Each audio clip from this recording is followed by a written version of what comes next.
أعوذ بالله من الشيطان الرجيم.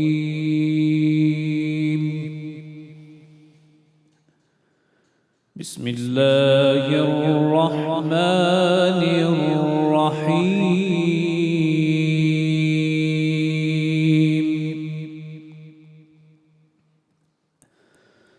ما كان محمد أبا أحد من رجالكم ولكن رسول الله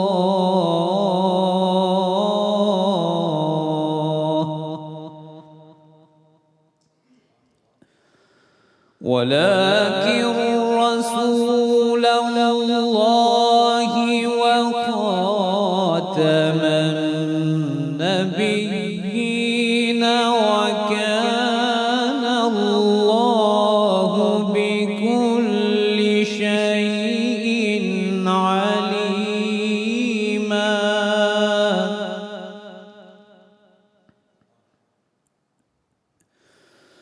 يا أيها الذين آمنوا اذكروا الله ذكرا كثيرا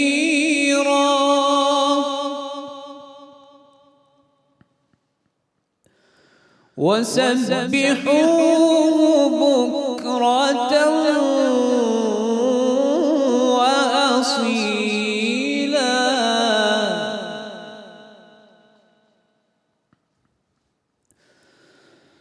يا أيها الذين آمنوا اذكروا الله ذكرا كثيرا وسبحوه بكرة وأصيلا.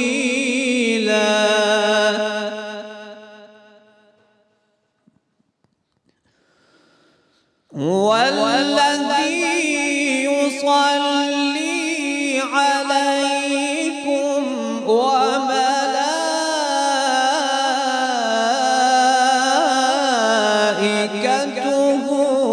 ليخرجكم من الظلمات إلى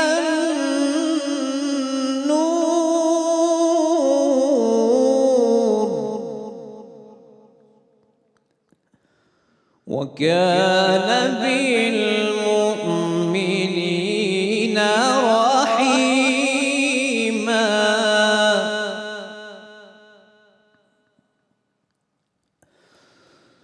هو الذي يصلي عليكم وملائكته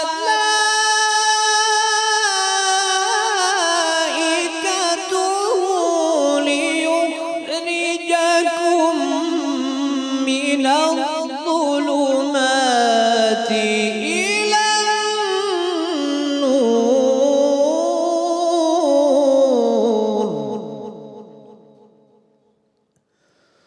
وكان بالمؤمنين رحيما. تحيتهم يوم يلقونه سلام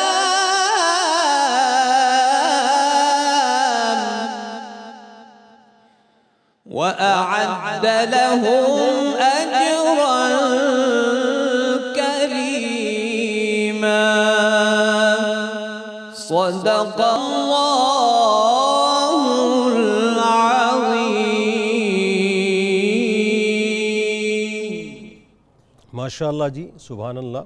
ملک معروف قاری جناب قاری سید خالد حمید کاظمی صاحب تلاوت کلام پاک سے قلوب منور فرما رہے تھے۔ الحمدللہ رب العالمین والصلاة والسلام علی سید الانبیاء والمرسلین، اللہم صلی علی سیدنا و مولانا محمد وعلی آلہ واصحابہ مبارک وسلم وصلی علیہ۔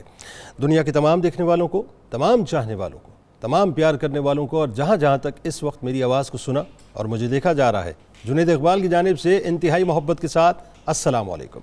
ایک بار پھر ناظرین، آپ کو رحمت رمضان کی خصوصی براہ راست شریعت میں سحری کے خوبصورت سے موقع پہ دل کی گہرائیوں سے خوش آمدید کہتا ہوں، اور الحمدللہ آج 23ویں شب بھی ہو گئی، یعنی دوسری تاکرات ہے اور ممکنہ شب قدر ہے۔ اس دعا کے ساتھ آغاز کرتے ہیں کہ اللہ تبارک و تعالی ہمارے تمام گناہوں کو معاف فرمائے، ہم پر اپنا خاص فضل و کرم فرمائے، ہماری عبادتوں کو جو ہم نے تھوڑی بہت کی ہیں اس کو اپنی بارگاہ میں قبول فرمائے، اس پاکستان پر اور امت مسلمہ پر اپنا کرم فرمائے، اور اس دعا کے ساتھ کہ اللہ تعالی ہمیں مزید تندہی کے ساتھ اپنی بارگاہ میں حاضر ہونے والا بنائے۔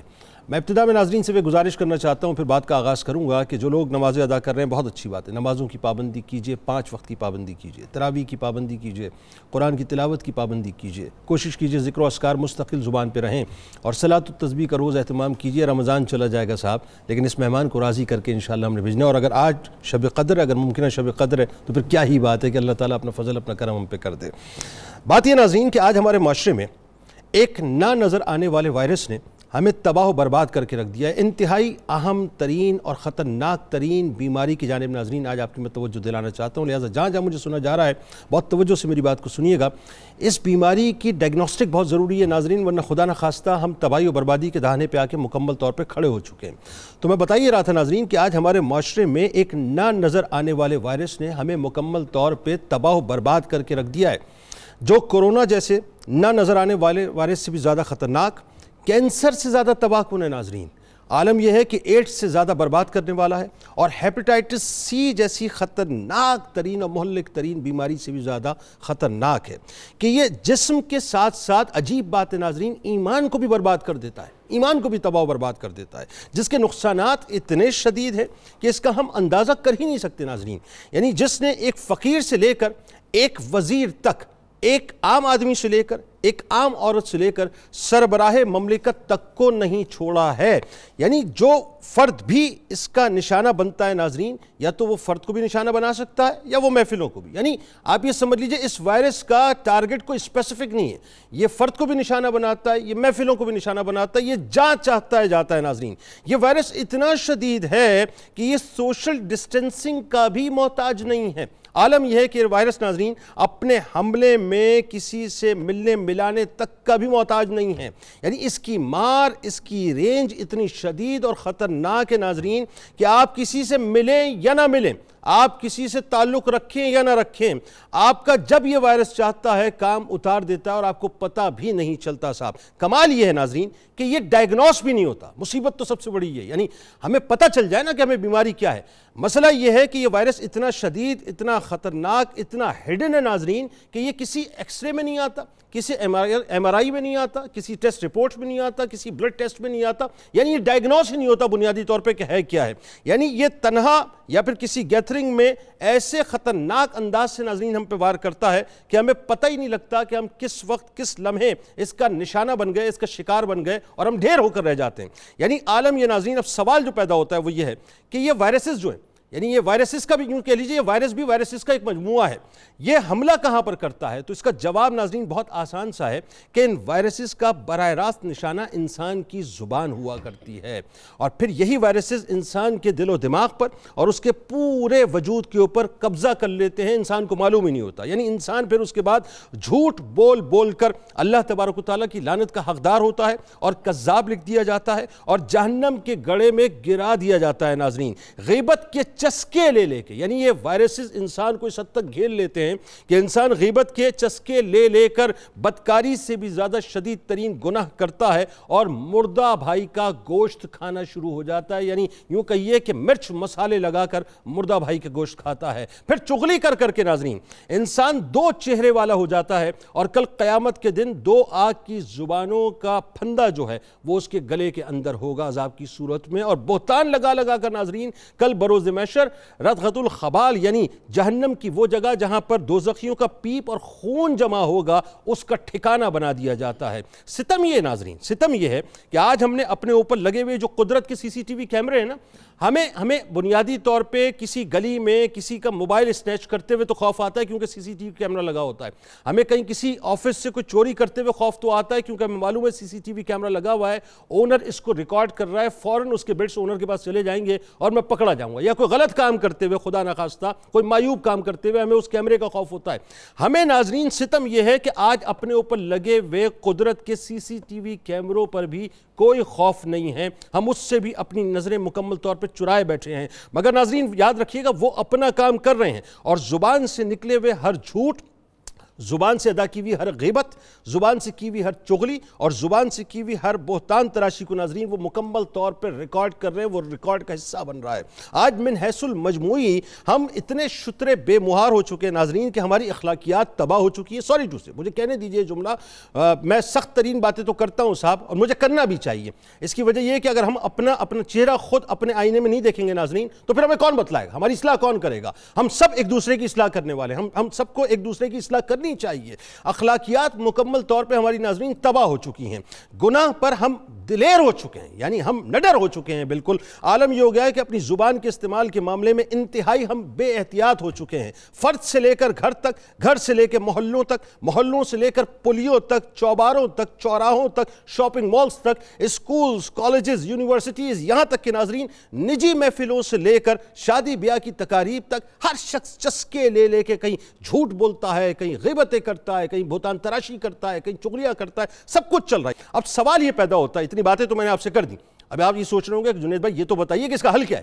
بہت آسان حل ہے صاحب، بہت آسان ترین حل ہے، اس کو سمجھ لیجئے۔ سوال جب یہ پیدا ہوا کہ حل کیا ہے تو اب جواب اس کا سن لیں کہ اب روحانی ڈاکٹرز ناظرین اس بارے میں کیا پرسکرائب کرتے ہیں۔ بڑا آسان سا نسخہ ہے، سمجھ لیجئے۔ وہ پرسکرائب یہ کرتے ہیں کہ اپنی زندگی کے نچوڑ، تجربے اور مشاہدے کی بنیاد پہ وہ ہمیں یہ بتلاتے ہیں کہ ان تمام تر جان لیوا، ایمان لیوا وائرسز کا علاج صرف اور صرف یہ جو 32 دانت ہیں ناظرین، یہ 32 دانت جو اللہ نے دیے ہیں، اس کے درمیان میں گوشت کا ایک لوتھڑا ہے جس کو ہم زبان کہتے ہیں، اس کو جب آپ کنٹرول کر لیں گے، یہ میں نہیں کہہ رہا، یہ روحانی ڈاکٹرز کا سجیشن ہے ناظرین، ان کا پرسکرپشن ہے، وہ کہتے ہیں ان 32 دانتوں کے درمیان جب اس گوشت کے لوتھڑے کو آپ کنٹرول کر لیں گے تو آپ کے سارے مسائل بھی حل ہو جائیں گے، اور یہ وائرسز جتنے بھی وائرسز ہیں، جھوٹ کے، غیبت کے، چغلی کے، بہتان تراشی کے، یہ کبھی آپ پر اٹیک نہیں کریں گے اور آپ ان کا شکار بھی نہیں ہوں گے اور ان امراض میں مبتلا بھی نہیں ہوں گے۔ آغاز کرتے ہیں، ہمارے ساتھ تشریف فرمائیں 3 شخصیات جو یقیناً کسی بھی تعارف کی محتاج نہیں۔ پہلی شخصیت ممتاز عالم دین، ہمارے بزرگ ہیں، محترم پروفیسر جناب محمد سعید احمد خان صاحب تشریف فرمائیں۔ دوسری شخصیت ہمارے بزرگ ممتاز اسکالر جناب ڈاکٹر شبیر احمد جامی صاحب تشریف فرمائیں۔ تیسری شخصیت ممتاز عالم دین جناب علامہ بدرالزماں قادری صاحب تشریف فرمائیں۔ تینوں احباب کو السلام علیکم، خوش آمدید۔ اور میرے دائیں جانب میرے بہت پیارے بھائی، دوست، پرنس آف قوالی کہا جائے تو غلط نہ ہوگا، جناب شیر میاں داد خان صاحب اپنے ساتھیوں کے ساتھ موجود ہیں، آپ کو بھی خوش آمدید، السلام علیکم۔ بسم اللہ۔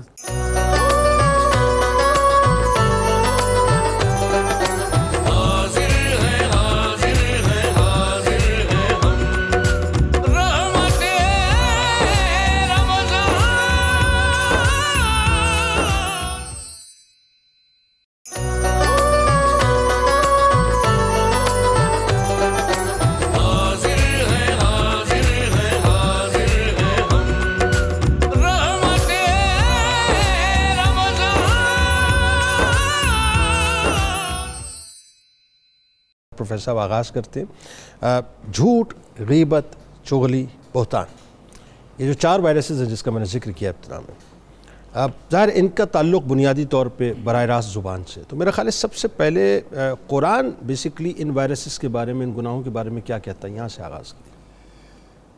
بسم اللہ الرحمن الرحیم، اللہم صلی علی محمد کما تحب و ترضی لہ۔ جنید اقبال صاحب، جس مقام پر آپ بیٹھے ہیں، اس سیٹ سے جب یہ آواز نکلتی ہے تو یقینی طور پر سننے والوں کے لیے کچھ اہمیت کی حامل ہوتی ہے انشاءاللہ۔ برِ صغیر جنوبی ایشیا میں جو سب سے بڑی بغاوت، جو سب سے بڑی سازش ہوئی، وہ یہ ہے کہ منبر پر بیٹھنے والوں کی زبان کو بے اثر کر دیا جائے اور روٹی عربی زبان سے نکال کر کسی اور زبان میں منتقل کر دیا جائے اور پھر جو جی میں آئے کرتے رہو۔ جن وائرسز کا آپ نے بڑی درد مندی کے ساتھ ذکر کیا، اور رمضان المبارک میں 23ویں رمضان ہے، 23ویں شب، رمضان کہتے ہیں بھٹی کو۔ یہ وہ بھٹی ہے کہ جس سے گزر کر انسان اپنے آپ کو ان تمام وائرسز سے پاک کر لے جو انسانیت کو گھن لگا کر شخصیت کو گھن زدہ بنا دیتے۔ آئے ہائے کیا اچھا جملہ ہے، آئے ہائے۔ اتنی بدبودار شخصیت ہو جاتی ہے کہ جب رمضان المبارک کے ہوتے ہوئے ہم نے سمجھا روزہ صرف یہی ہے کہ سحری سے لے کر افطاری تک کھانے پینے سے رکے رہو۔ جی ایسا ہی۔ اصل روزہ تو جسمانی کے ساتھ ساتھ زبانی بھی ہے، زبان کا بھی روزہ ہے۔ بالکل ٹھیک، بالکل ٹھیک۔ قرآن پاک نے اسی لیے کہا کہ قولوا للناس قولا معروفا، اس زبان کو ہمیشہ لوگوں کے لیے اچھی باتیں کہنے کے لیے استعمال کرو۔ واہ۔ اس لیے اس بات پر اتنا زور دیا گیا کہ انسان کے وجود میں رمضان المبارک میں ایک پورے مہینے میں اگر ہم اس زبان کا روزہ رکھنے میں کامیاب ہو جائیں تو ہماری معاشرت، ہمارا اخلاق، ہماری سیاست، ہماری یہ جو معیشت ہے بلندیوں پر چلی جائے۔ بالکل درست ہے، کریکٹر چاہیے بات یہ۔ تمام تر چیزوں کا انحصار۔ کیا خوبصورت قرآن کریم نے کہا، یعنی یہ کلمہ آپ کی زبان سے نکلا، یہی کلمہ نکلنا چاہیے حاکم وقت کی زبان سے۔ رسول اللہ صلی اللہ علیہ وسلم فرما رہے ہیں، صدیق اکبر فرما رہے ہیں، عمر فاروق فرما رہے ہیں۔ ہم دعویٰ کیا کرتے ہیں اور سازشیں بغاوتیں کن چیزوں کو قرار دیتے ہیں؟ ہمیں حقیقت پسند ہونا چاہیے۔ اب قرآن کریم نے ہمیں کہا کہ ما یلفظ من قول الا لدیہ رقیب عتید۔ او بندے یاد رکھ، تیری اس زبان سے جو بھی لفظ نکلتا ہے اس پر اللہ تعالیٰ نے ایک طاقتور نگران مقرر کر رکھا۔ ہائے ہائے ہائے ہائے ہائے۔ جب میرے ذہن و دماغ میں یہ بات بیٹھ جائے، میں دل سے اس بات کو قبول کر لوں کہ میری زبان سے نکلنے والے ایک ایک لفظ کو نوٹ کیا جا رہا ہے اور اس کی مجھ سے باز پرس ہونی ہے، ریکارڈ کا حصہ ہے۔ تو پھر یہ جھوٹ، غیبت، بہتان، چغلی، گالی، ان تمام تر لعنتوں سے انسان پاک ہو جاتا ہے۔ اللہ، مطلب یہ وہ ریکارڈ کا حصہ ہے صاحب، ایک جملہ۔ جب یہ خوف ہی نہیں ہے تو پھر جو جی میں آئے کر۔ بالکل صحیح، بالکل اذا صحیح۔ فاتک الحیا فافعل ما شئت۔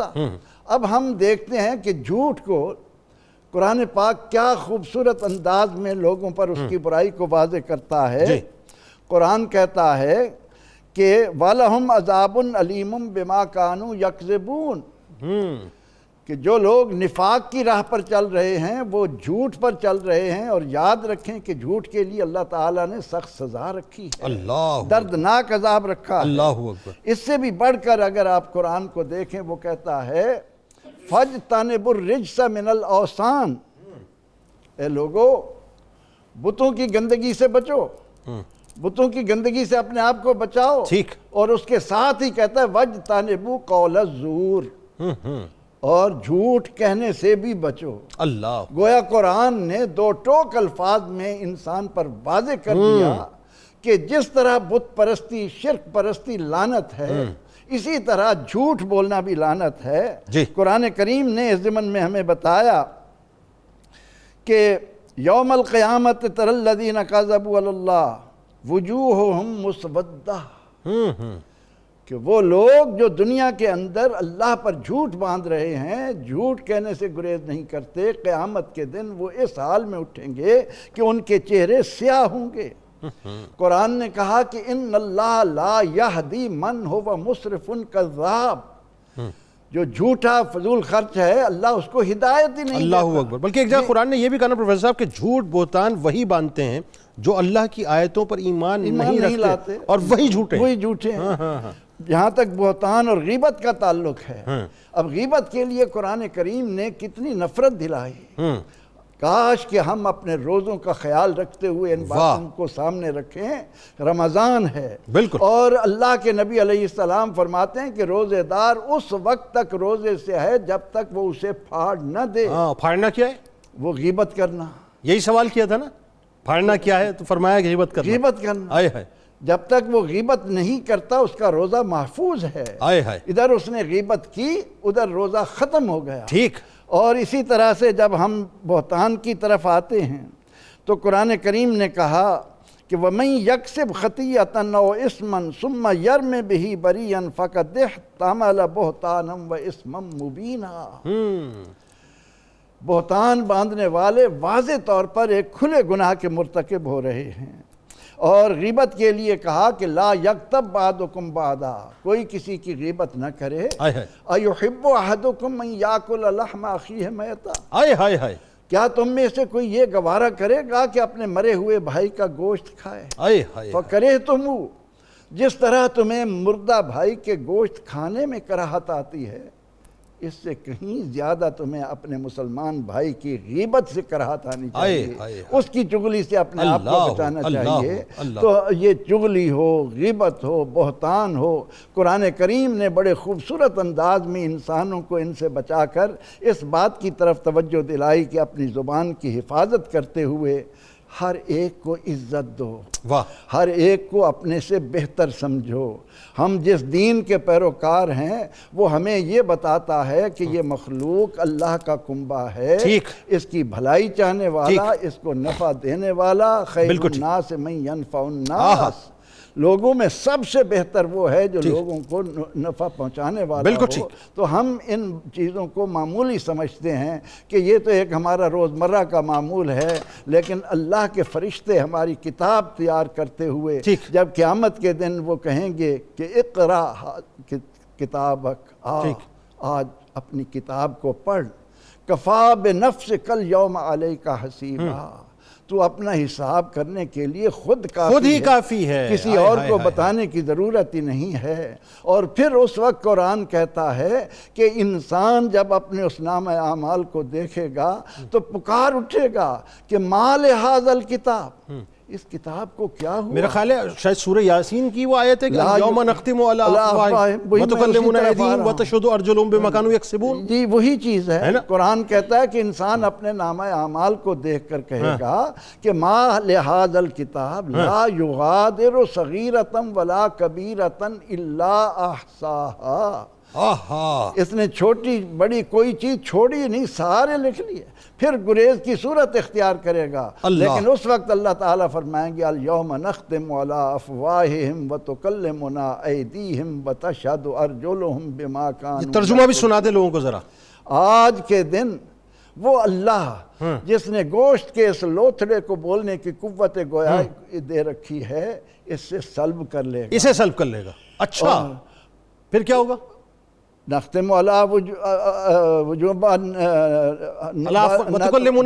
وتکلمنا، اور ہم سے کلام کریں گے ایدیہم، ان کے ہاتھ، وارجلہم، ان کے پاؤں، بما کانوا یکسبون، اللہ جو کچھ وہ کرتے چلے آئے ہیں۔ توبہ، یعنی اس کا مطلب یہ، اس کا مطلب جو میں اس کا پورا نچوڑ نکالوں، ایسے میں کرکس کہوں تو وہ یہ ہے کہ اس دن یہ جو اتنی جو ہماری زبان چلتی ہے، جو 32 دانتوں کے درمیان مستقل جو ہم بڑ بڑ کرتے رہتے ہیں، اس دن اللہ تبارک و تعالیٰ جو ہے اسے بند کر دے گا، اور پھر ہمارے ہاتھ بولیں گے، ہمارے پیر گواہی دیں گے۔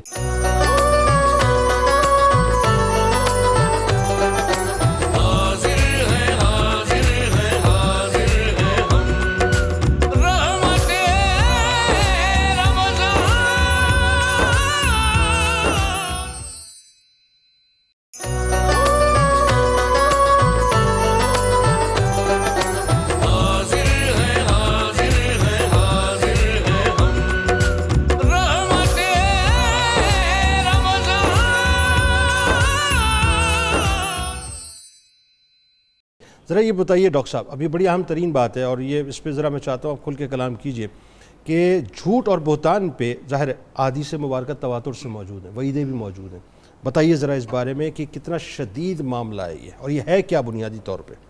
حضور نبی اکرم صلی اللہ علیہ وسلم نے قرآن مجید کی تشریح فرماتے ہوئے اور ان گناہوں کی مزید وضاحت فرماتے ہوئے ذرا باتوں کو مزید کھول کر بیان فرمائیں۔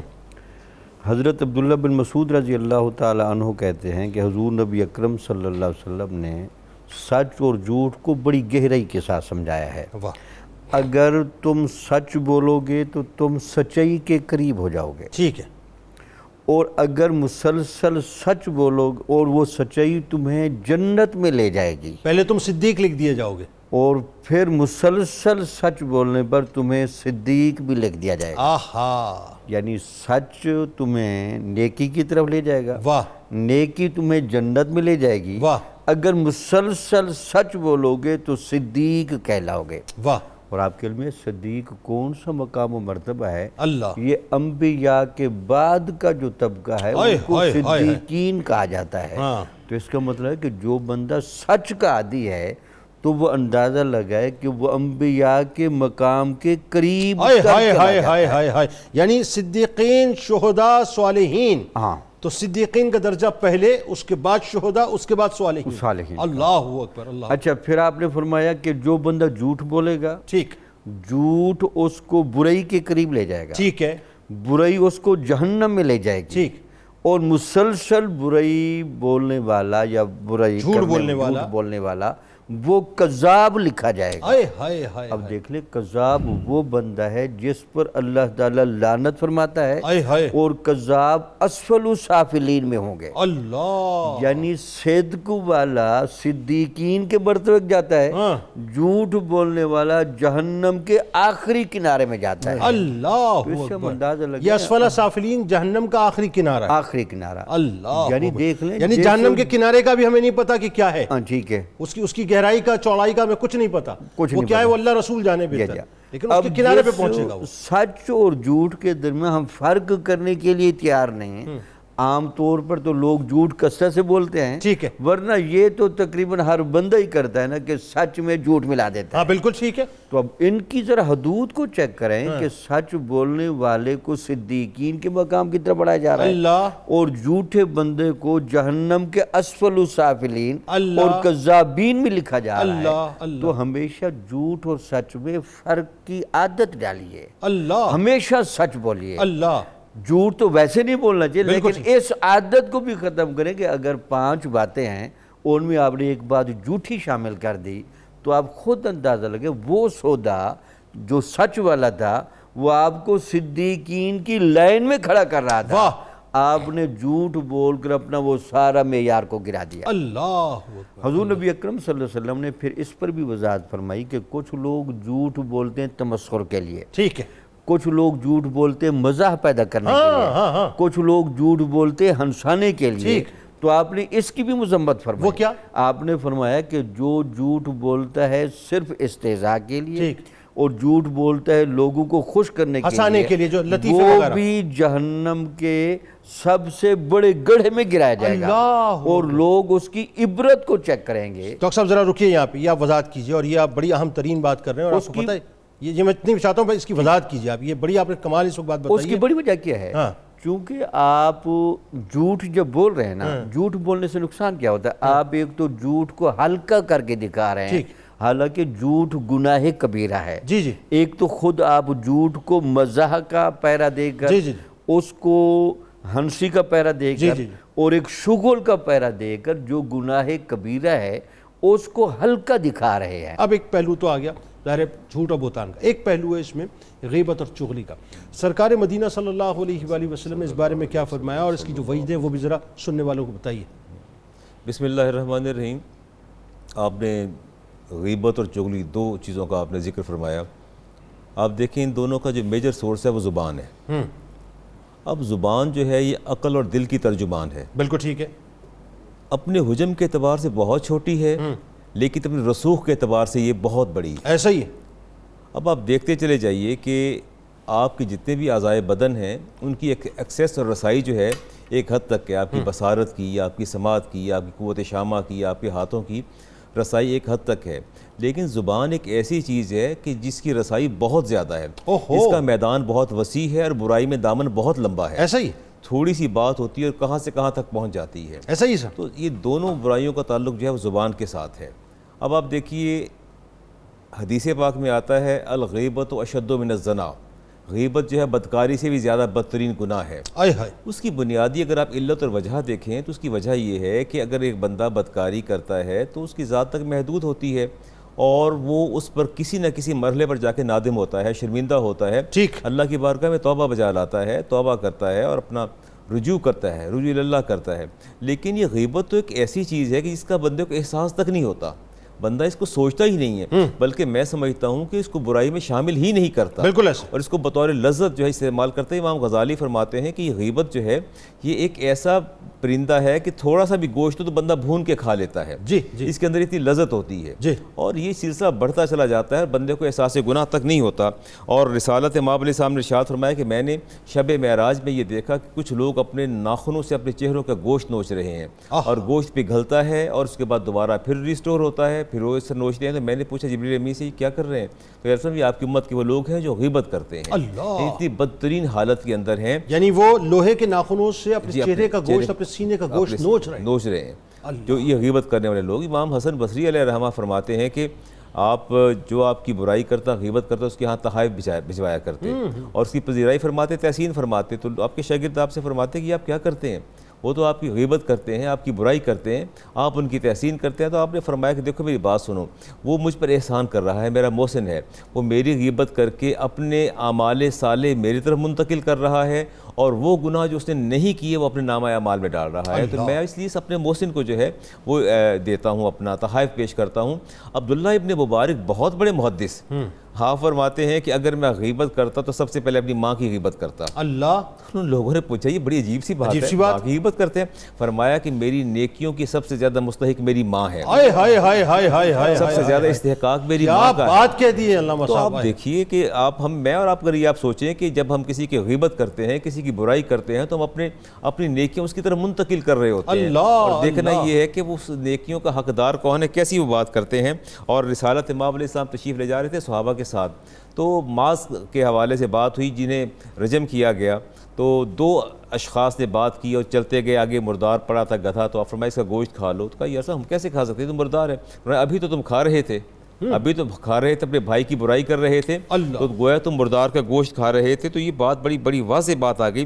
امام زین العابدین علیہ السلام فرماتے ہیں ایاک والغیبہ، فرمایا غیبت سے بچو، جتنا بچ سکتے ہو غیبت سے بچو۔ فرمایا فإنها آدام کلاب الناس، کہ یہ تو کتوں کا سالن ہے، ہاں، کتوں کا سالن ہے، کتوں کا۔ امام زین العابدین فرماتے ہیں دیکھیے آپ کس حد تک جا کے بات دیکھیں، ہم اس طرف جا کے سوچتے نہیں ہیں کہ ہم کر کیا رہے ہیں، ہماری زبان سے ذہن اس طرف نہیں جاتا۔ معاذ بن جبل ایک طویل حدیث فرماتے ہیں کہ صبح سے لے کے شام تک بندہ نیک اعمال کرتا ہے، اس کے نیک اعمال جو آفتاب کی طرح چمکتے ہیں، آسمان پر چمکتے رہتے ہیں۔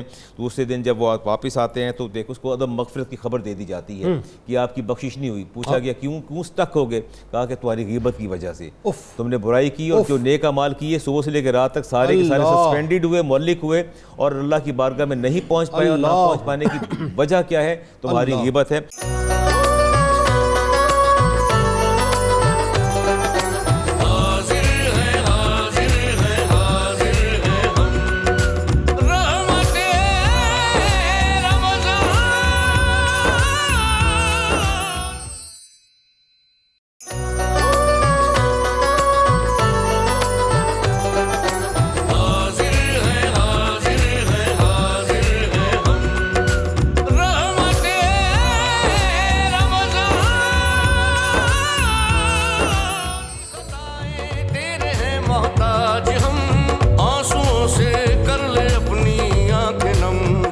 خوش آمدید خواتین و حضرات، ایک بار پھر رحمت رمضان کی خصوصی براہ راست شریعت میں میں حاضر خدمت ہوں، اور آج آپ کو پتہ ہے کہ جھوٹ، بہتان، غیبت، چغلی، یہ جو 32 دانتوں کے درمیان زبان ہے ناظرین، اس کے غلط استعمال پہ بات ہو رہی ہے۔ اور میں آپ کو واللہ بتاؤں کہ جو گفتگو اس وقت علماء کرام کی میں سن رہا تھا، اور جس انداز سے انہوں نے بیان کیا ہے، اگر ایک لمحے بھی ہم بیٹھ کے سوچیں ناظرین، تو ہم تو اس زبان کو پھر کھولیں ہی نہ۔ وہ سرکار علیہ السلام کی جو حدیث پاک کا مفہوم ہے نا کہ جو چپ رہا اس نے نجات پائی، بس چپ رہنے میں ہی نجات ہے ناظرین، باقی اس کے علاوہ زبان کھول کے پھنسنے ہی والا معاملہ ہے اور کچھ بھی نہیں ہے۔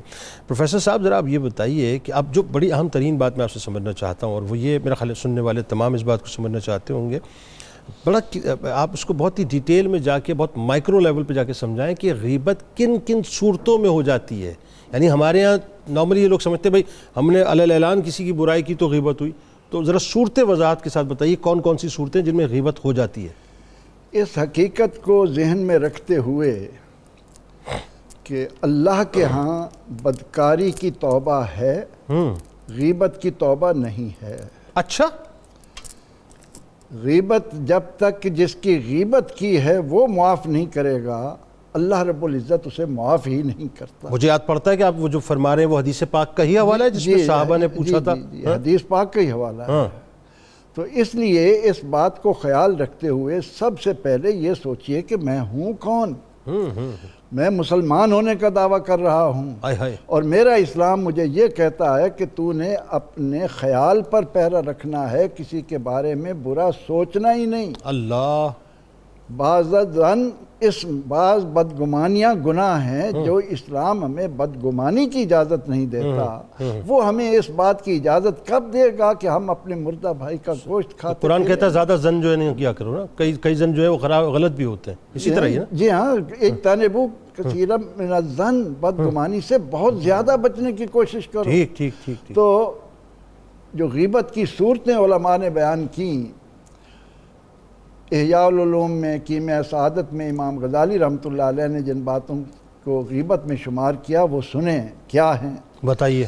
کہ ہر ایسی بات جس سے کوئی برائی واضح ہوتی ہو، اچھا، وہ غیبت ہے۔ ٹھیک۔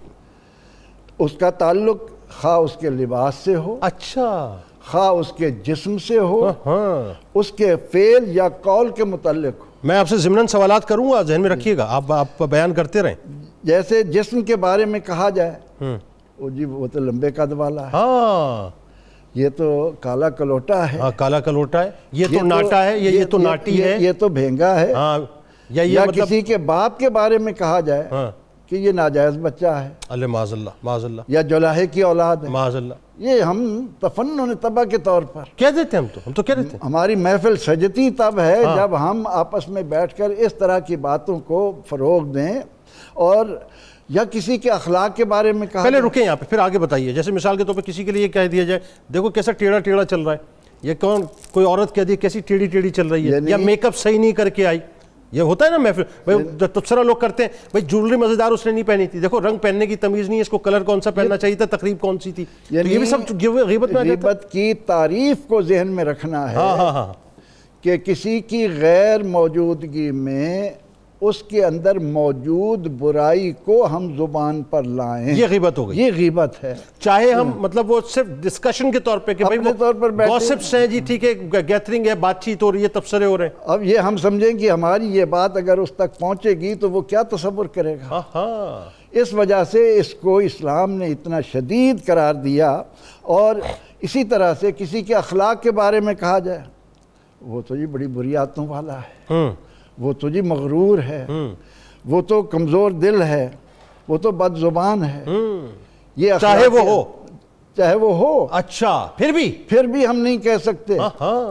اگر کہنا ہے مجھے تو میرے منہ پر کہا جائے۔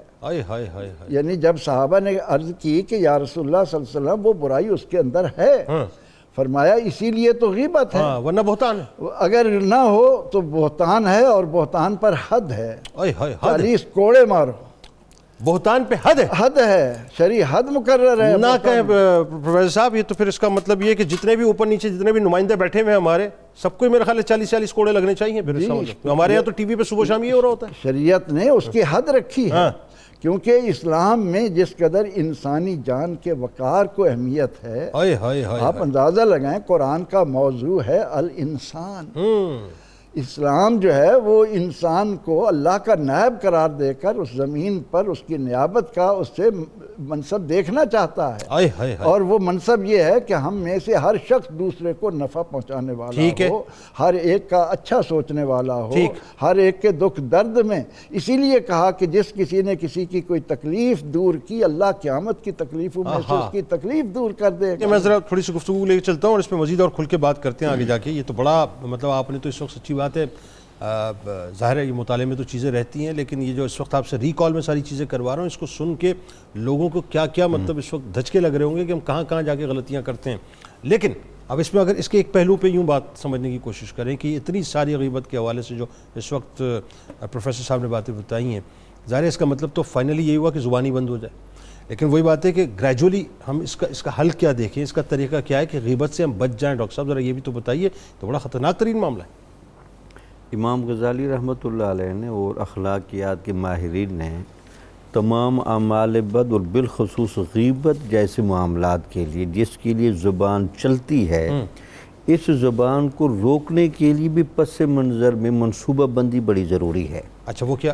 ایک تو یہ ہے کہ جب تک آپ کا دماغ کسی چیز کو فائنل نہ کر لے دلائل کی بنیاد پر, آپ اس بات کو زبان پر نہ لائیں. ٹھیک, یعنی آپ ایک بات کے بارے میں سوچ رہے ہیں, تحقیق کر رہے ہیں, دلائل اکٹھے کر رہے ہیں, جب تک وہ چیز ایک فائنل دلائل کے ساتھ سامنے نہیں آتی آپ اس کو زبان سے ادا کرنا چھوڑ دیں. ٹھیک, آپ مطالعہ کر رہے ہیں, کسی شخصیت کی تحقیق کر رہے ہیں, کوئی نظریہ دیکھ رہے ہیں, تو اس کو کہتے ہیں حکمت.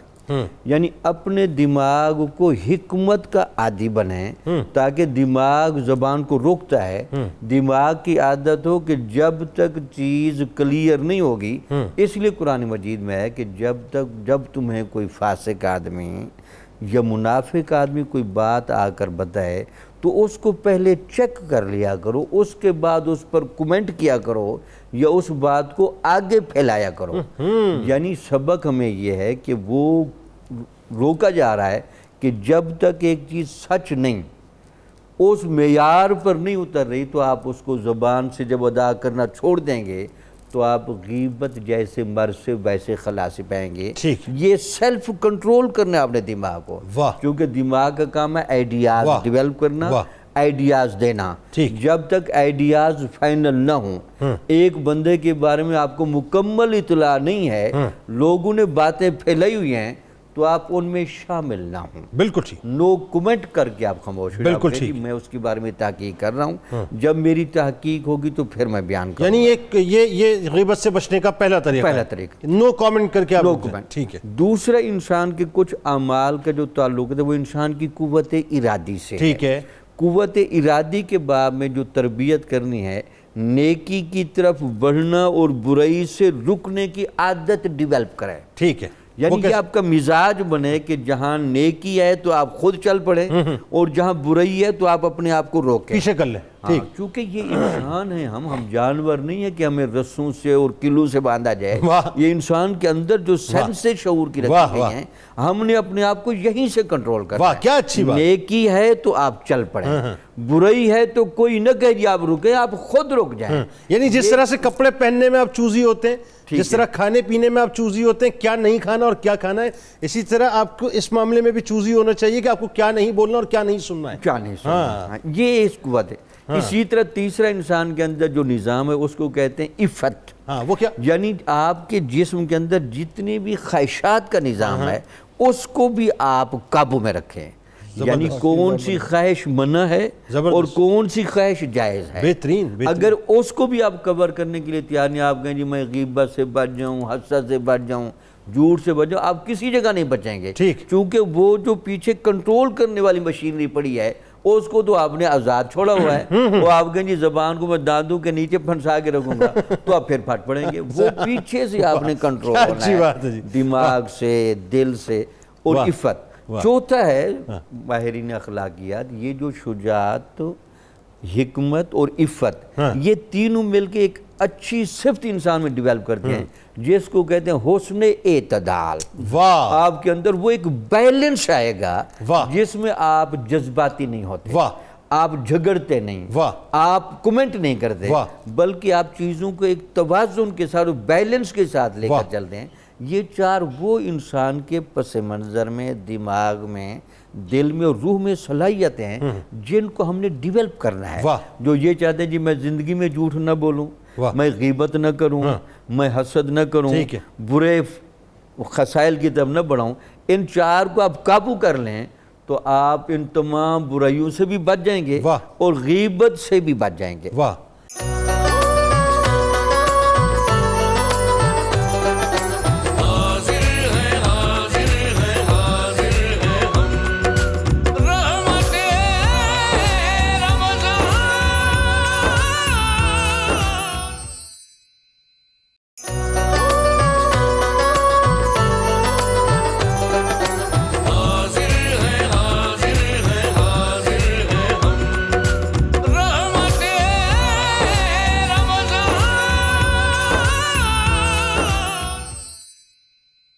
علامہ صاحب اب ذرا ایک اور بات بتائیے جو اب تھوڑا سا اس کو بڑا کینوس پہ ذرا سمجھتے ہیں بات کو.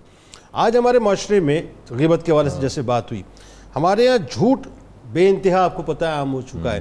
آپ گھر میں ایک بچے سے لے کر اب آپ چلے جائیے بالکل آپ کی جو ایلیٹ سپر ایلیٹ کلاس ہے, رولنگ ایلیٹ کلاس جسے آپ کہتے ہیں, آپ اس طرف چلے جائیے, آپ کو ہر جگہ جھوٹ نظر آتا ہے. روز ٹی وی چینل پہ آپ جھوٹ جھوٹ جھوٹ سے دیکھتے ہیں. سچ تو اب ایسا ہوتا ہے اب آپ کو جھوٹ میں سے کہیں سچ تلاش کرنا پڑتا ہے کہ جی یہ اتنا پرسنٹ اس پہ جو ہے سچ ہے, باقی سارا جھوٹ نظر آ رہا ہوتا ہے.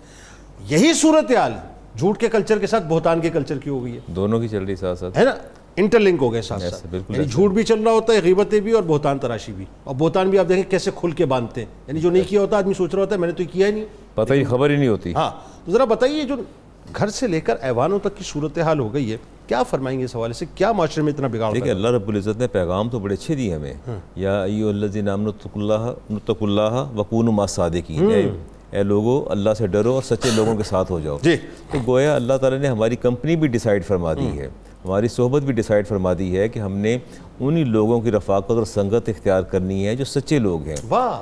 اور وہ لوگ جو جھوٹے ہیں, مکار ہیں, ان کی سنگت اور رفاقت کو اللہ نے ناپسند فرمایا ہے. کتنا کریم ہے میرا پروردگار. بالکل دیکھیے ادھر جب آپ کہتے ہیں کہ اہدنا الصراط المستقیم, یا اللہ میں سیدھا راستہ دکھا, صراط الذین انعمت علیہم, واہ, پہلے سیدھا راستہ دکھا, اس کے بعد ان کی رفاقت اور سنگت اختیار یہ بھی بتا رہا ہے راستہ کن کا. ٹھیک, راستہ کن کا. اب یہاں دیکھیے کہ حدیث پاک میں آتا ہے الا انبئکم باکبر الکبائر, کیا میں تمہیں کبائر میں سے سب سے اکبر کی خبر نہ دے دوں؟ وہ کیا؟ اس پر آپ غور کیجئے, لفظوں پر غور فرمائیے. آپ کیا کبائر میں بھی سب سے اکبر, top of the list, already سارے کبائر ہیں, سارے کبیرہ گناہ ہیں, اور ان میں جو ٹاپ آف دا لسٹ ہے فرمایا قول الزور, وہ ہے جھوٹی بات. اچھا ہاں, فرمایا کبیرہ گناہوں میں سے جو سر فہرست گناہ ہے, جو ٹاپ آف دا لسٹ ہے, ان میں جو سب سے اکبر ہے فرمایا وہ تمہاری جھوٹی بات ہے. ہم غور نہیں کرتے, اتنے کبیرہ گناہ ہیں, اتنے کبائر ہیں, ان کبائر میں بھی ٹاپ آف دا لسٹ یہ گناہ چل رہا ہے. اچھا آپ جیسے ایوانوں کی بات کر رہے ہیں, گھروں کی بات کریں, ٹریننگ ہماری گھر سے شروع ہو جاتی ہے. بالکل صحیح, گھر سے شروع ہو جاتی ہے. بالکل آپ یہ دیکھیے کہ اگر باہر کوئی آ جاتا ہے تو بچے سے کہتے ہیں کہہ دو میں گھر پر نہیں ہوں. بالکل ٹھیک ہے. ٹیلی فون پہ آیا تو کہتے کہہ دو گھر سے میں گھر پر نہیں ہوں. یعنی بچے کا مائنڈ جو ہوتا ہے بالکل پلین ہوتا ہے, اس پر کسی چیز کا کوئی نقش نہیں ہوتا, اس پر ہم نقش جو ہے وہ لکھنا شروع کر دیتے ہیں. اب دوسری بات جو میں نے دیکھی, اکثر لوگوں کو اب لوگوں کو خواب بہت آتے ہیں, جھوٹے خواب سناتے ہیں, جھوٹے خواب سناتے ہیں.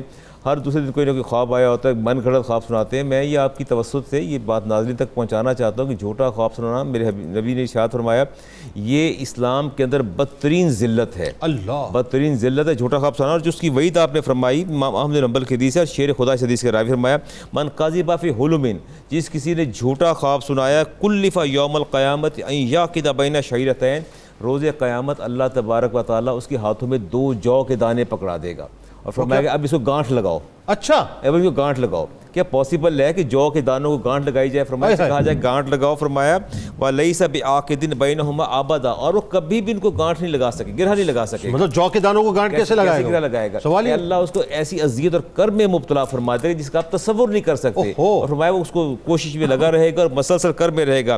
فرمایا من کذب علی متعمدا, اور جس نے مجھ پر اللہ کے رسول پر جھوٹ باندھا جان بوجھ کے, فلیتبوأ مقعدہ من النار, وہ جہنم میں اپنا ٹھکانہ بنا لے. تو بات ہے جھوٹے خواب سنانا, جھوٹی باتیں کرنا, لوگوں کو اس طرح کا اپنے آپ کو ہائی لائٹ کرنے کے لیے, پروجیکٹ کرنے کے لیے ہم ایسا کام کرتے ہیں. اللہ اور اس کے رسول کی بات قطعاً جو ہے پسند نہیں ہے. ہم تو اس پر غور بھی نہیں کرتے. رسالت مابعث سے ہم سے پوچھا کہ یا رسول اللہ کیا مومن بزدل ہو سکتا ہے؟ فرمایا ہاں ہو سکتا ہے, بزدل ہو سکتا ہے. کیا مومن بخیل ہو؟ فرمایا ہاں بخیل بھی ہو سکتا ہے. فرمایا کیا یکون المومن کذابا, کیا مومن جھوٹا ہو سکتا ہے؟ لا, جھوٹا نہیں ہو سکتا. بخیل بھی ہو سکتا ہے, بزدل بھی. اور دوسری حدیث پاک میں آتا ہے تو اگر میں اس کی انٹرپریٹیشن جی آپ سے اگر عرض کروں کہ اس کو انٹرپریٹ آپ کیسے کریں گے, کہ اگر کوئی شخص تواتر سے جھوٹ بول رہا ہے, چاہے اپنے سماجی مقاصد کے لیے, چاہے اپنے معاشرتی مقاصد کے لیے, چاہے اپنے گھریلو مقاصد کے لیے, چاہے اپنے مذہبی مقاصد کے لیے, یا ٹاپ آف دا لائن اس وقت ظاہر ہے جو ہماری رولنگ ایلیٹ ہے, چاہے وہ اپنے سیاسی مقاصد کے لیے جھوٹ بول رہے ہیں, ببانگے دول بول رہے ہیں, تو کیا میں اس حدیث کے مطابق اس بات کو یوں ایزیوم کروں کہ وہ مومنانہ صفات سے یا اس صف سے جو خارج ہو جائے؟ صف سے خارج ہو گیا. اور دیکھیے وہ ناقابل اعتبار ہے اور ناقابل بھروسہ اور بے توقیر ہے. وہ لوگ اس کی نہ بات سننے کو تیار ہوتے ہیں, نہ اس کی بات کو سمجھنے کو تیار ہوتے ہیں, نہ اس کی بات کو ویٹیج دینے کے لیے تیار ہوتے ہیں. اللہ وہ ان کے نزدیک انتہائی غیر اہم شخص ہوتا ہے, ناپسندیدہ شخص ہوتا ہے. وہ بات شروع بھی کرے لوگ کہ چھوڑو اس کی بات سے تو جھوٹ بولتے, اس کی بات ویسے ہی چھوڑ دو. اور جب حدیث پاک میں لیکن جب صورتحال یہ ہو جائے کہ لوگ ہٹلر کے وزیر کے نے کہا تھا نا اس کے فلسفے پہ عمل کرنے لگے, اس کی نصیحت پہ, بالکل جھوٹ اس حد تک بولو کہ وہ لوگوں کو سچ لگنے لگے. جب صورتحال یہ ہو جائے کہ ہمارے جو سو کالڈ لیڈرز ہیں یا جو آئیکونز ہیں وہ جھوٹ اس حد تک بولیں کہ وہ لوگوں کو سچ لگنے لگے, ایک عام آدمی کو, عوام کو سچ لگنے لگے, پھر آپ پیمانہ کیسے بنائیں گے؟ پھر کہ جھوٹا بات یہ ہے کہ پھر تو وہ یہ بے توقیر لوگ ہوتے ہیں, ان کی معاشرے میں کوئی قدر و قیمت نہیں ہوتی, نہ ان کی کوئی عزت ہوتی ہے اور نہ ان کی بات کو کوئی وزن دیتا ہے. انہیں پتہ ہے یہ ساری کی پولیٹیکل باتیں کرتے ہیں اور جھوٹے وعدے کرتے ہیں. حدیث پاک میں آتا ہے کہ منافق کی 3 نشانیاں ہیں. اذا حدث کاذبا, جب بھی بات کرے گا جھوٹ بولے گا, جب بھی بات کرے گا جھوٹ بولے گا. واذا وعد اخلف, اور جب وعدہ کرے گا وعدہ خلافی کرے گا. جب امانت رکھے امانت میں خیانت کرے گا. یہ منافق کی 3 نشانیاں بتائیں. اور جس میں ان تینوں میں سے کسی ایک نشانی کا بھی پایا گیا تو بھی منافق ہوگا, جب تک کہ چھوڑ نہ دے, جب تک برائی کو چھوڑ نہ دے. ٹھیک ہو گیا. تینوں علامات اس کے اندر موجود ہیں. تو حدیث پاک میں آتا ہے. اور اگر کوئی شخص جھوٹ بولتا ہے, اس کے پیچھے مجمع ہے, مثال کے طور پہ بہتان تراشی کرتا ہے, جو آج کل ہو رہا ہے, ظاہر ہے آپ کو پتہ ہے. جب تک ہم ایک دوسرے پہ بہتان نہ لگا دیں, ہمارا سیاسی قد اوپر نہیں بڑھتا, ہمارا مذہبی قد اوپر نہیں بڑھتا. دیکھیں نا, یہ صورتحال تو یہی ہو گئی نا اس وقت. جب تک ہماری دکانیں اس وقت تک چلتی نہیں ہیں, جب تک ہم ایک دوسرے کی کریکٹر اسیسینیشن نہ کر لیں, اور وہ اس کی بنیاد جھوٹ ہوتی ہے, غیبت, بہتان, یہ ساری چیزیں. تو مجھے صرف ایک بات بتائیے کہ اس صورتحال کے اندر پھر جو فالوورز ہیں, اگر وہ اندھی تقلید کریں تو وہ کہاں پر کھڑے ہیں؟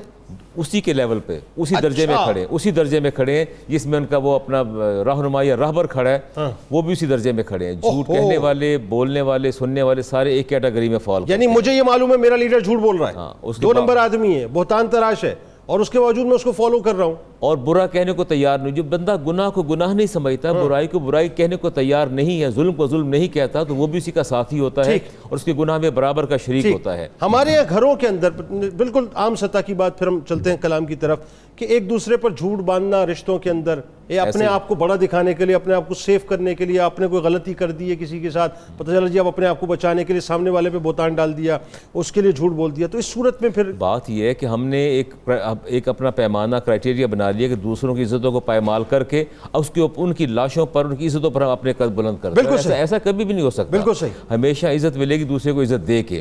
دوسرے کی اگر آپ اوصاف کو سامنے رکھیں گے, ان کے اوصاف بیان کریں گے, تو اللہ تعالیٰ آپ کو عزت دے گا. نن بھاوج آپس میں لڑ رہی ہیں, جھوٹ بول رہی ہیں, بہتان لگا رہی ہیں ایک دوسرے پر, ساس بہو ایک دوسرے سے لڑ رہی ہیں, بہتان لگا رہی ہیں ایک دوسرے پر, بھائی سے ایک دوسرے سے آگے بڑھنے کے لیے بہتان تراشی کر رہے ہیں. یعنی آپ دیکھیں رشتوں میں بھی اب صورتحال ہی پیدا وہ رشتوں میں پیوریفیکیشن رہ نہیں گئی, وہ تطہیر رہی نہیں رشتوں کے اندر. اب رشتے جو ہیں وہ تو وبال جان بن گئے ہیں. اور ایک چیز ایسا پرسیپشن ڈیولپ ہو گیا, اسٹیبلش ہو گیا, ساس ہے تو وہ ظالم ہے, بہو ہے تو وہ جو ہے وہ لاپرواہ ہے, غافل ہے, اور سب ساس کے دشمن ہے. یعنی اب یہ رشتے جو ہیں ان کی اتنی بے توقیری ہوئی ہے کہ ان کے ناموں کے اندر ان کے جو ہے خراب پہلو موجود ہیں. یعنی شوہر بیوی تک معاملات یہ ہو گئے ہیں کہ مطلب وہی بات ہے, آپ دیکھیں طلاقوں کے ریشو بڑھ رہے ہیں, خلا کے ریشو بڑھ رہے ہیں. وجہ کیا ہے؟ وہی جھوٹ سے بات شروع ہوتی ہے, اس کے بعد غیبتوں پہ آتی ہے, بہتان پہ آتی ہے, اور فائنلی یہ کہ اس حد تک بہتان تراشی ہوتی ہے کہ رشتے شام کو جب شوہر کا بندہ نوجوان گھر آتا ہے, پہلے ماں پکڑ کے بیٹھتی ہے, پھر بیوی پکڑ کے بیٹھ جاتی ہے, کرنے کو تیاری نہیں, سوال ہی پیدا نہیں ہوتا, اور دونوں من گھڑت باتیں جھوٹ بول بول کے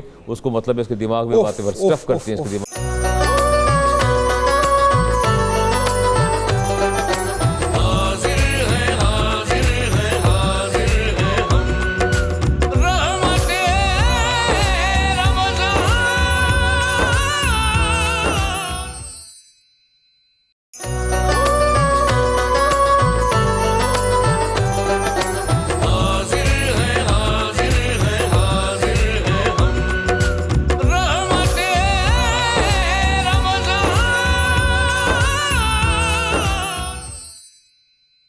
اب یہ ایک تو یہ کہ ان کو گناہ سمجھا جائے اور ان گناہوں سے بچا کیسے جائے.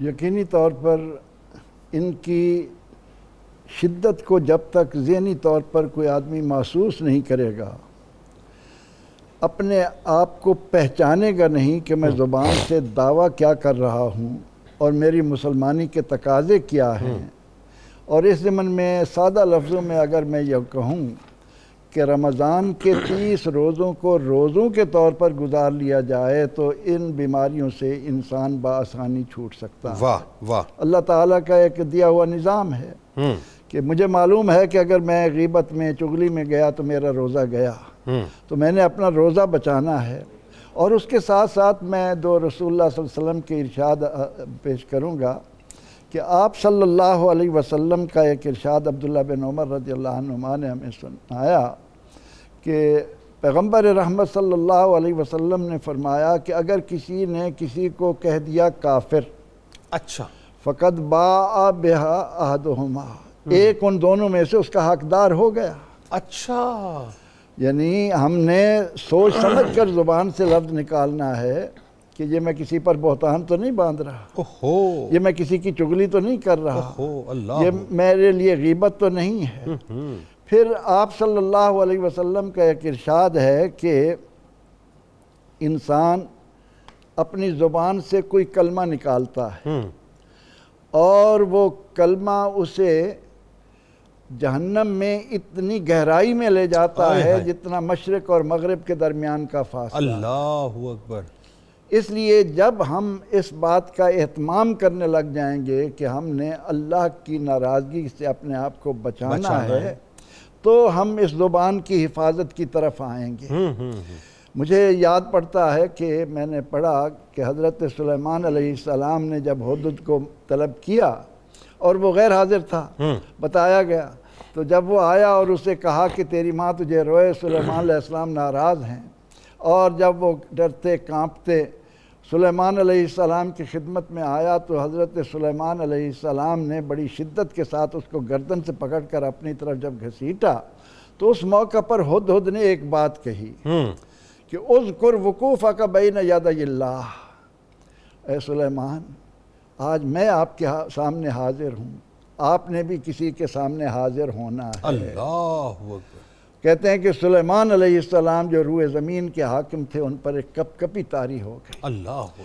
ہمیں چغلی سے، غیبت سے بچنے کے لیے ان باتوں کا خیال رکھنا ہے کہ ہماری زبان سے کوئی ایسا کلمہ نہ نکلے۔ اب جب ہم یہ دیکھتے ہیں کہ ہمارے معاشرے کے اندر اس کو چسکے کے طور پر مزے لے لے کر لوگ بیان کر رہے ہوتے ہیں اور سمجھ رہے ہوتے ہیں کہ ہماری محفل کشت زعفران بن رہی ہے، ہم لذتیں لے رہے ہیں، لیکن وہ یہ یاد رکھیں کہ یہ چیزیں اوپر سے شروع ہوتی ہیں۔ بالکل ٹھیک۔ جیسے آپ بھی بار بار کہہ رہے تھے، ہمارا ایلیٹ طبقہ، انہوں نے سیاست کا نام لوگوں کے سامنے یہ دیا ہے کہ یہ نام ہی جھوٹ کا ہے۔ ہاں صحیح بات۔ حالانکہ سیاست کا لفظ عربی کا لفظ ہے، اس کے معنی ہے نفوذ و احکام اللہ تعالی علی الارض۔ سیاست یہ ہے کہ زمین پر اللہ کے احکام جاری کیے جائیں، درست، اس کو سیاست کہا جاتا ہے۔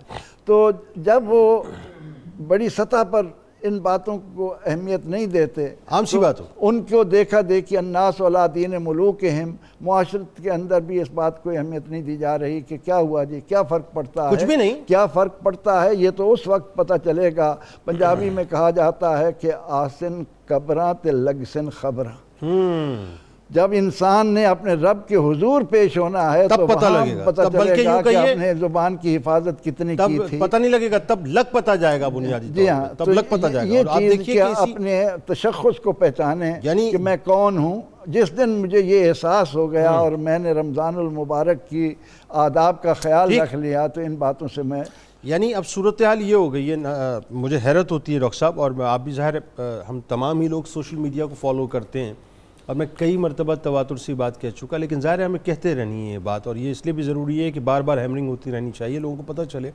یعنی اب لوگوں کی غیبت، لوگوں پر بہتان لگانا، لوگوں کے لیے جھوٹ بولنا اور میمز بنا کر لوگوں نے اپنے پیجز بنائے ہوئے ہیں اور اب وہ کمائی کا ذریعہ بن گئے، یعنی اس کو مونیٹائز کرا کے اس پہ لاکھوں ویوز لیتے ہیں، اس پہ ڈالرز میں پیسے کما رہے ہیں۔ یعنی پہلے تو یہ تھا نا کہ آپ صرف چسکا لے رہے ہیں، اب تو صورتحال اس سے آگے نکل گئی ہے کہ وہ چسکا لینا، وہ غیبت کرنا، وہ بہتان لگانا، وہ کپڑے اتارنا اب لوگوں کی کمائی کا ذریعہ بن گیا، اور باقاعدہ پورے گھر لوگوں کے چل رہے ہیں، لیوش لائف اسٹائل اس لیے ہو گیا ہے۔ اب فائنلی ذرا یہ بتائیے آپ کہ ظاہر ان تمام گناہوں کا جو تعلق ہے وہ بنیادی طور پر انسان کی زبان سے۔ اچھا، اب ہمیں اکثر لوگوں کو یہ احساس ہی نہیں ہوتا کہ زبان کا استعمال کرنا کیا ہے اور کب نہیں کرنا ہے، اس پہ وعیدیں بڑی سخت ہیں، ذرا وہ بتائیے۔ جی اب وعیدوں سے پہلے ذرا امام غزالی رحمۃ اللہ علیہ نے باتیں کرنے کی 4 قسمیں بیان کی ہیں۔ اچھا وہ کیا؟ ایک تو بات وہ ہے جو سراسر ہی غلط ہے، ایک وہ بات ہے جس میں آپ نے سچ اور جھوٹ کو مکس کیا ہوا ہے، ٹھیک ہے، اور ایک وہ بات ہوتی ہے جو لا یعنی ہوتی ہے۔ ہاں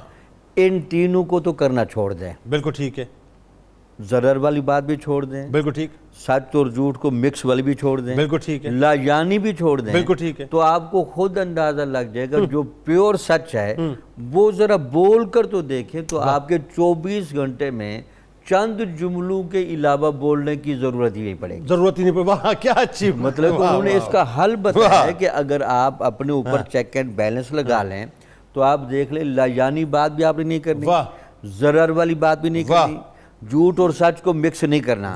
یہ تو پکا آج ماہ رمضان کے مہینے میں اور شب قدر کی رات ہو ہاں ممکن ہے شب قدر اس میں یہ تہیہ کر لیں، یہ 3 کام تو کرنے نہیں، یعنی اپنے لاشعور میں ایک فلٹریشن پلانٹ لگا لیں ٹھیک ہے کہ جب اس میں جملے پہنچیں تو چھن کے نکلیں اور آپ کی زبان تک آئیں، تو جو فضول جملے ہوں وہیں رک جائیں، وہ وہیں رک جائیں اور کام کے جملے آگے نکلیں بس، تو وہ آپ خود بخود قلیل القول ہو جائیں گے، آپ بہت کم باتیں کریں گے۔ واہ واہ، اسی لیے حضور نبی اکرم صلی اللہ علیہ وسلم نے سمجھانے کے لیے بتایا من صمت نجا، جس نے خاموشی کو اپنا وطیرہ بنا لیا وہ بندہ نجات یافتہ ہو گیا، ہاں جو چپ رہا وہ نجات پا گیا، چونکہ نہ وہ جھوٹ بول رہا ہے، نہ وہ غیبت کر رہا ہے، نہ وہ بہتان تراشی کر رہا ہے، وہ تو صرف سچ کو ادا کر رہا ہے، اور سچا آدمی سیدھا جنت میں جائے گا۔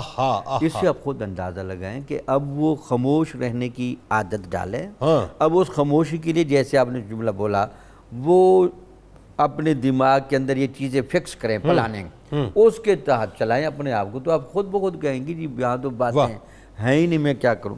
اس کے علاوہ حضور نبی اکرم صلی اللہ علیہ وسلم نے سمجھانے کے لیے کہا کہ میری امت میں اگر کسی بندے کو دیکھیں کہ وہ تنہائی میں رہتا ہے اور خاموش رہتا ہے، اس کو تو اپنا دوست بنائیں، ٹھیک، تو مجھے یقین ہے کہ اللہ تعالیٰ اس کو حکمت و دانائی عطا فرمائے گا۔ بالکل ٹھیک، اور آپ حیران ہوں گے، یہ فلسفہ میں بھی ہے اخلاقیات، یہ جو زیادہ بولنا ہے نا یہ دماغ کے خیالات کو منتشر کرتا ہے، ٹھیک، یعنی ہمارے دماغ میں جو خیالات سوئے ہوتے ہیں زبان ان کو مجبور کر رہی ہوتی ہے جی آپ ایکٹیو ہوں تاکہ مجھے جملے بنا کر دیں، یہ تو صرف ادائیگی کا ایک آلہ ہے نا، تو یہ بیچاری، اسی لیے وہ حدیث مبارک ہے کہ جب بندہ صبح کو اٹھتا ہے تمام انسانی اعضاء غلام بن کے اس کے سامنے کھڑے ہو جاتے ہیں۔ دیکھیے آپ کیسی بات ہے، فتنہ اور فساد کی بنیادی طور پر جڑ آپ ہیں، ہاں ٹھیک، زبان کے آگے ہاتھ جوڑ کے کھڑے ہوتے ہیں، ہاتھ جوڑ کے کھڑے ہوتے ہیں، اگر وہ صحیح رہے تو انسان کا سارا دن ٹھیک گزرتا ہے۔ ٹھیک ہے، آخر میں علامہ صاحب اب بات یہ ہے کہ خدا نخواستہ، اور ظاہر ہے یہ تو ایک ایسی، میں نے آپ کو کہا نا اسٹارٹنگ میں جو میں نے بات کہی تھی کہ یہ ایسے وائرسز ہیں جو کم و بیش ہم سب کے وجود کے اندر موجود ہیں، کسی نہ کسی شکل میں، یا مجموعہ ہے یا ایک آدھ دو وائرس، لیکن موجود ہے۔ اچھا جی، اب بات یہ ہے کہ یہ وائرسز ہمیں تنگ کر رہے ہیں، ہم گناہوں کا ارتکاب کر رہے ہیں، چلیں جی کر لیا، اب اس کی ریمیڈی کیا ہے یہ بتائیے؟ جھوٹ، غیبت، بہتان اور چغلی۔ معاذ بن جبل فرماتے ہیں کہ میں نے عرض کیا رسول مجھے فرما دیجیے ایسا عمل بتائیے کہ جس سے میں جہنم سے آزاد ہو جاؤں اور جنت پہ چلا جاؤں، تو آپ فرمایا آپ نے بہت بڑی بات پوچھ لی مجھ سے معاذ، تو آپ نے بہت بڑی بات کی، پھر آپ نے نماز، روزہ، حج، زکوٰۃ، ان پر آپ نے انہیں تعلیمات دیں، اور پھر آپ نے فرمایا کہ الا اخبرک بملاک ذالک، کیا میں تجھے ایسی بات نہ بتاؤں کہ تمام عبادات کا مدار کس پہ ہے؟ ٹھیک، تو آپ نے فرمایا کف علیک ھذا، اپنی زبان کو قابو میں کر لو۔ اچھا، یہ ریمیڈی ہے غیبت کی، چغل خوری کی، بدگوئی کی۔ فرمایا کہ سب سے بہترین علاج یہ ہے کہ اپنی زبان کو قابو میں کر لو، ہر برائی سے بچ جاؤ گے۔ اب اگر آپ کی زبان مرتکب ہو چکی ہے، ارتکاب کر چکی ہے غیبت کا، تو اس پر میں مشکات کی ایک حدیث لوں گا جی، اور راوی ہے انس بن مالک۔ آپ فرماتے ہیں کہ میرے کریم آقا نے فرمایا ان من کفارۃ الغیبۃ ان تستغفر لمن اغتبتہ، فرمایا جب تم کسی کی غیبت کر بیٹھو، برائی کر بیٹھو، اس کے بارے میں بری بات کہہ بیٹھو، تو اس کے لیے استغفار کرو۔ ٹھیک، اگر وہ موجود ہے تو اس کے پاس جا کے معافی مانگو، جو حقوق العباد میں سے ہے، ٹھیک، اور اگر وہ مر گیا مثال کے طور پر، اور پھر اس کی استغفار کرو، اس کی بخشش کی دعا مانگو، یہی تمہارے پاس واحد اس کا حل ہے۔ اگر موجود ہے تو جا کے معافی مانگو، اور پھر فرمایا کیا کہنا کہ اللہ مغفر لنا والا ہو، یا اللہ ہمیں بھی بخش دے اور اس کو بھی بخش دے۔ اگر وہ موجود دنیا میں نہیں، اگر موجود ہے تو اس کے پاس جا کے اعتراف کرو، اقرار کرو کہ میں نے آپ کی غیبت کی ہے، میں نے آپ کی برائی بیان کی ہے، آپ مجھے معاف فرما دیجیے، اللہ بھی مجھے معاف فرما دے گا۔ بہتان کے لیے کیا ہے؟ اور بہتان کے لیے بھی یہی ہے، جب بہتان باندھے ہیں تو جا کے کلیئرٹی کرے کہ یہ میرا اپنا۔ اب مثال کے طور پہ چلیں اب ہم دو چیزوں کو الگ کر دیتے ہیں، ہم جھوٹ کو الگ کر دیتے ہیں۔ جھوٹ کا معاملہ یہ کہ وہ توبہ و استغفار سے اللہ تعالیٰ معاف کر دے گا، ایسا ہی ہے اگر ہم نے جھوٹ بولا، ایسا ہی نا، مجھے ذرا کریکٹ کیجیے۔ نہیں بالکل ٹھیک ہے، بالکل میں نے کسی کی چغلی کر دی ہے تو کیا چغلی اس کیٹیگری میں آئے گی کہ کہ مجھے اس سے جا کے معافی مانگنی پڑے گی؟ نہیں، اس کو برملا اظہار کرے کہ میں نے جو کیا میں نے غلط کیا، اور یہ جو فساد برپا ہوا چغلی کے نتیجے میں یہ میرا اپنا کیا دھرا تھا، ان کا قصور نہیں، کسی کی میں نے چغلی کر دی مثال کے طور پہ، تو کیا میں اس شخص کے پاس جا کے معافی مانگوں گا یا ویسے استغفار کروں؟ نہیں، معافی مانگنی چاہیے. معافی، اس کا مطلب یہ ہوا اب میں اس کو ذرا تھوڑا سا سیپریٹ کر رہا ہوں. میں جھوٹ کو میں نے رکھا ہے ایک طرف، اب یہ چغلی، بہتان اور غیبت یہ ایک باکس کے اندر آ گیا. اس کا مطلب یہ ہوا کہ ان تینوں کے لیے شرائط یہ ہے کہ میں نے جا کے اس سے معافی مانگنی ہے. اچھا، اب فرض کیجئے بہت سے ایسے لوگ ہیں جو زندہ نہیں ہوتے، چلے گئے، تو ان کے لیے پھر میں استغفار کروں؟ پھر استغفار کریں. اچھا، زندہ اگر ہیں تو معافی مانگیں اور برملا اظہار کریں. جس طرح پبلکلی آپ نے ان کو خراب کیا ہے، ان کے لیے بدنامی کا باعث بنے ہیں، اس طرح پبلکلی جو ہے آپ اناؤنس کریں کہ میں غلط تھا، ایسی بات نہیں تھی، میں نے جھوٹ بولا. یہ علامہ صاحب ایک بات بتائیے، اگر آپ پبلکلی جو ورڈ آپ نے یوز کیا خاص طور پہ، اس کا مطلب یہ ہے کہ آپ ان لوگوں کی بات کر رہے ہیں جو آئیکونز ہیں یا جن کے فالوورز ہیں. ٹھیک ہے، ایسی بات ہوئی نا، ظاہر پبلکلی وہی کر سکتا ہے جس کی اپنی ایک پوزیشن ہو. تو اس کا مطلب یہ چاہے وہ سیاسی لیڈرز ہیں، چاہے وہ مذہبی لیڈرز ہیں، چاہے وہ آئیکونز ہیں، مطلب وہ چاہے میڈیا کی پرسنالٹی ہیں یا کوئی بڑے جو بھی ہیں نامور لوگ ہیں. تو اب وہ تو مسئلہ یہ ہے کہ وہ تو پھر اس پہ مزید جو ہے وہ کھڑے رہتے ہیں کہ جی جو ہم نے کیا ہے وہ صحیح کیا ہے. تو یہ تو گناہ پر اصرار ہے نا. گناہ پر مومن کبھی بھی گناہ پر اصرار نہیں کرتا، کبھی مصر نہیں ہوتا. غلطی کرتا ہے، توبہ کرتا ہے، اس کا اعتراف کرتا ہے، نادم بھی ہوتا ہے. ندامت بھی ہونی چاہیے اور معافی بھی ہونی چاہیے اور اپنی غلطی کا برملا اظہار بھی کرنا چاہیے. اگر آپ نے گناہ پبلکلی کیا ہے، ورنہ آخر میں 2 جملوں میں ورنہ اگر مثال کے طور پہ ڈھٹائیے کہ جی نہیں ٹھیک ہے جو ہم کر رہے ہیں، ظاہر ہے پھر ٹھکانہ جہنم ہی ہے، پھر خمیازہ تو بھگتنا پڑے گا. آپ نے گناہ کیا، خمیازہ تو آپ کو بھگتنا پڑے گا اور اس کی سزا بھی بھگتنا پڑے گی. اللہ اکبر. بہت شکریہ، بہت شکریہ. آپ تینوں اب آپ کا تشریف لائے.